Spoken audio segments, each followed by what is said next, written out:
நம்ம தமிழ்நாடு தௌஹீத் ஜமாத் மஹபூபாளையம் கிளை சார்பாக ஹஜ் பெருநாள் தொழுகை சிறப்பான முறையிலே நடைபெற்று முடிந்திருக்கின்றது. உண்மையில் உலகத்தில் ஒவ்வொரு மார்க்கங்களும் மதங்களும் பின்பற்றக்கூடிய கொண்டாடக்கூடிய பலவிதமான பண்டிகைக்கு மத்தியில் அதற்கான காரணிகள் உலகத்திற்கு பல்வேறாக அறிவிக்கப்பட்டு கொண்டிருக்கக்கூடிய வரிசையில் இஸ்லாம் மனித வாழ்வில் மனிதனுடைய மன நிம்மதிக்கும் மன அமைதிக்கும் அவனுடைய மனோபாவம் அவள் உள்ளத்தில் உள்ள எதிர்பார்ப்பு கடவுள் குறித்த புரிதல்கள் எவ்வாறு அமையப்பெற வேண்டும் என்பதை உலகத்திற்கு அறிவிப்பதற்கு தான் இந்த ஹஜ் பெருநாள். இன்றிலிருந்து சுமார் 5000 ஆண்டுகள் முன்பாக எவ்வாறு நமக்கு இப்பொழுது முகமது நபி இறை தூதராக அவர் வாழ்க்கை வழியாக பூமிக்கு மக்களுக்கு நல்ல பல விஷயங்களை போதித்து சென்றிருக்கின்றார்களோ அதைப்போல் 5000 ஆண்டுகளுக்கு முன்பாக வாழ்ந்த ஒரு இறை தூதர் தான் நபி இப்ராஹிம் அலைஹிஸ்ஸலாம். அவருடைய வாழ்வில் அல்லாஹ் ஏராளமான சோதனைகளை கொடுத்தான். இறைவனுக்காக பெற்ற பிள்ளையை அறுப்பீர்களா என்று கூட சோதித்து பார்த்தான். அத்தனை சோதனைகளிலும் இப்ராஹிம் நபி அவர்கள் வெற்றி பெற்றார்கள். பெற்ற பிள்ளையை அறுக்க துணிந்தார்கள். ஆனால் அல்லாஹ் அந்த நேரத்தில் ஒரு ஆட்டை இறக்கி, இறைவனுக்காக நீங்கள் மனிதனை பலியிடக்கூடாது, இறைவன் படைத்த பலி பிராணிகளை பலியிடுங்கள்.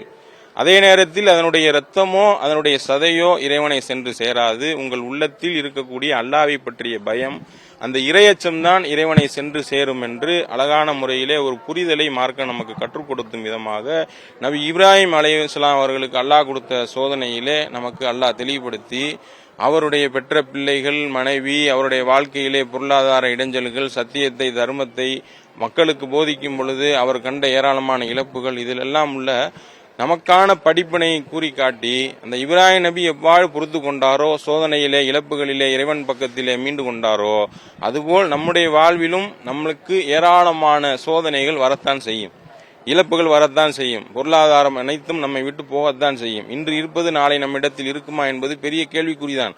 அப்படிப்பட்ட வாழ்வில் இறைவன் கொடுக்கக்கூடிய அந்த கஷ்டங்களின் நஷ்டங்களில் இறைவன் கொடுக்கின்றான், அவனை நம்மை காப்பாற்றுவான் என்று நாம் பொறுமையோடு அடுத்த நாளில் நம்முடைய முயற்சியின் மூலமாக இறைவனிடத்தில் பிரார்த்தனை செய்து அந்த துன்பத்தை நீக்க நாம் போராடும் பொழுது அதை நம்மை விட்டு அல்லாஹ் நீக்கி வைப்பான். இந்த புரிதலை மக்களுக்கு கற்றுக் கொடுப்பதற்காகத்தான் இந்த ஹஜ் பெருநாள். அதனுடைய கதாநாயகர் தான் இப்ராஹிம் அலைஹிஸ்ஸலாம். அவரை பின்பற்றி தான் நம்முடைய இறை தூதர் முகமது நபி அவர்களும் இந்த பெருநாளை கொண்டாடினார்கள்.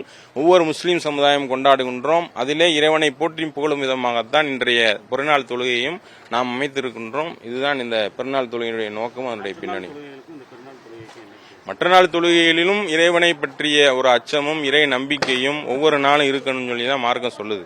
அதுக்கு தான் 5 வேளை தொழுகையை மார்க்கம் கடமையாக்குது.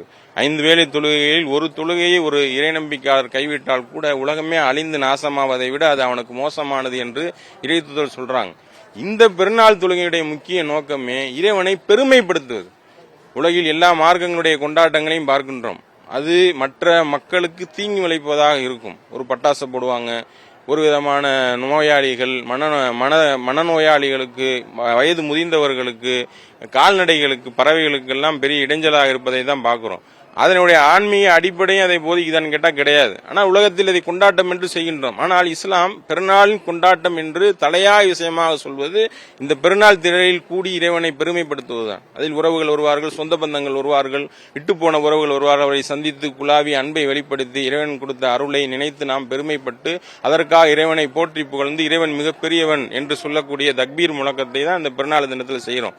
அதை மையமாக வைத்ததுதான் இந்த 2 ரக்காத் தொழுகையும் அது குறித்த உரையுமாக இருக்கின்றது. மற்றபடி மற்ற தொழுகைக்கு இதுக்கும் பெரிய வித்தியாசம் ஒன்றும் கிடையாது. இறைவனை போற்றி புகழ்வதுதான். சரிங்களா? என் பேர் கலீல் ரகுமான், மாவட்ட பேச்சாளர், தமிழ்நாடு தௌஹீத் ஜமாத். நன்றி.